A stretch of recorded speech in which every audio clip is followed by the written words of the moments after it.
This time we're going to look at a Nikon DSLR that's at the entry level of their lineup. Now, it's been out for a little while, but it's really popular. So today I'm going to share some of my observations about the D3200.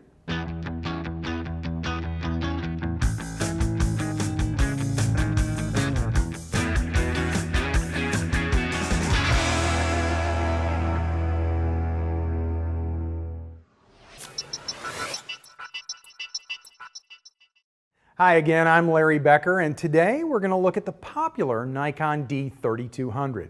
Now, one of the main reasons most people decide to buy a DSLR camera is because they want better image quality. The image sensor in the D3200 delivers exactly that. Great image quality at 24.2 megapixels. It's an APS-C sensor. Now, Nikon refers to those as DX cameras, and it uses Nikon's X-Speed 3 image processor. So the image quality is pretty darn impressive, especially for an entry-level DSLR. High ISO, low-light photography isn't quite as good as some other DSLRs in Nikon's lineup.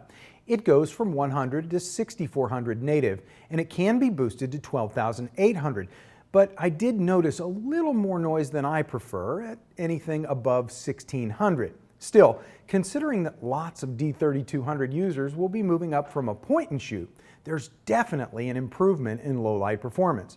And of course, it captures both RAW and JPEG files. Now, for people moving from a point and shoot camera or a mirrorless camera to the D3200 as their first DSLR, they'll be used to seeing what they're shooting on the LCD screen.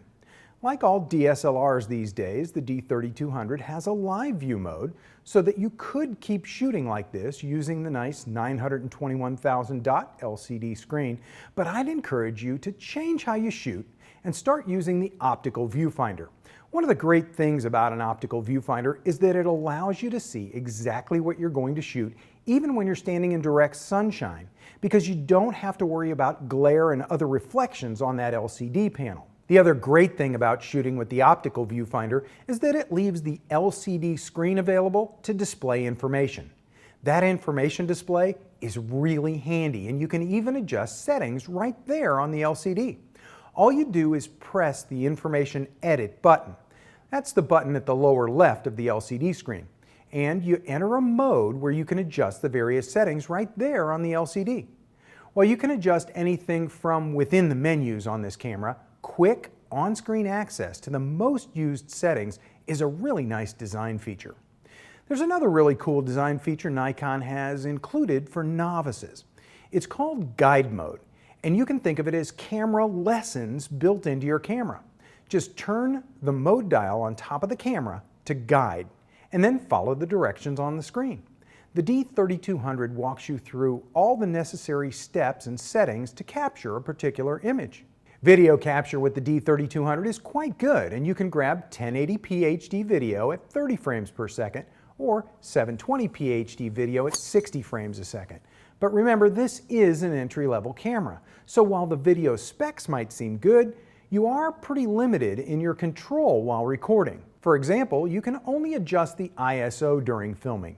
No aperture or shutter speed adjustments can be made while filming.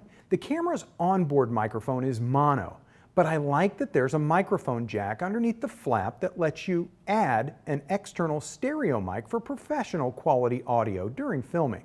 Now, based on everything I've talked about so far, this entry-level DSLR sounds comparable to higher-end DSLRs. So what makes this an entry-level model? To start with, the autofocus system is not a pro system. The 11-point autofocus system was very accurate in my informal testing, but it seems a bit sluggish compared to lots of other cameras.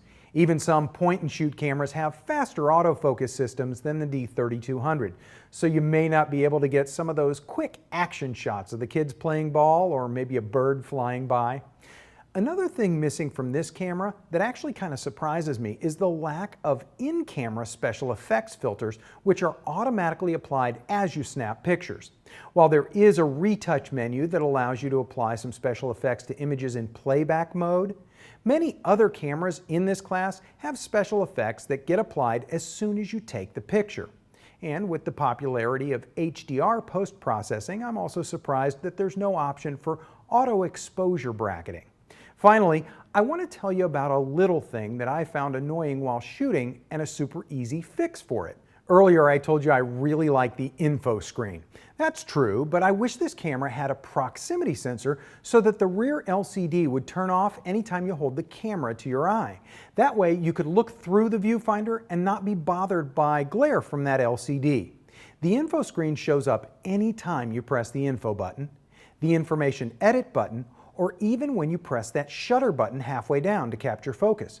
Of course, this makes sense because it's very helpful to see camera settings and meter readings, but it's also annoying when that screen is on and you don't want it there. Here's how to fix it. Just go into the setup menu and turn off Auto Info Display. It's the 5th item down in the menu list and it's on by default. Now the info screen won't appear automatically, but anytime you need to see it, just press the info button or the information edit button and it's right there. The D3200 comes in a kit with a rather nice 18 to 55 millimeter f3.5 to 5.6 VR zoom lens. If you're new to DSLR lenses, that VR means that you can hand hold shots and the lens will counteract minor hand shaking and still capture sharp images. The slower your shutter speed is, the more likely slight hand movement is going to blur your images. Now, in the days before VR, when I was learning photography, I never expected sharp images with a shutter speed slower than 1/60th of a second. But now, with VR, I can handhold my camera and get sharp images at much slower shutter speeds. Just be sure to turn it off when you use a tripod, because it can have the opposite effect when your camera isn't shaking at all. The Nikon D3200 is a nice first DSLR, and it'll make lots of folks happy. If you're dreaming of becoming a pro shooter someday and you want a camera you can use and grow with, you might look a little further up the line.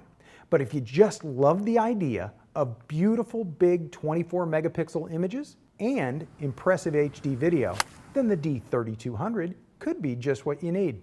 For Kelby Training and B&H, I'm Larry Becker. Thanks for watching. Whether you're a hobbyist or a professional, B&H has the answers to your questions. Experience a world of technology at our New York City Superstore.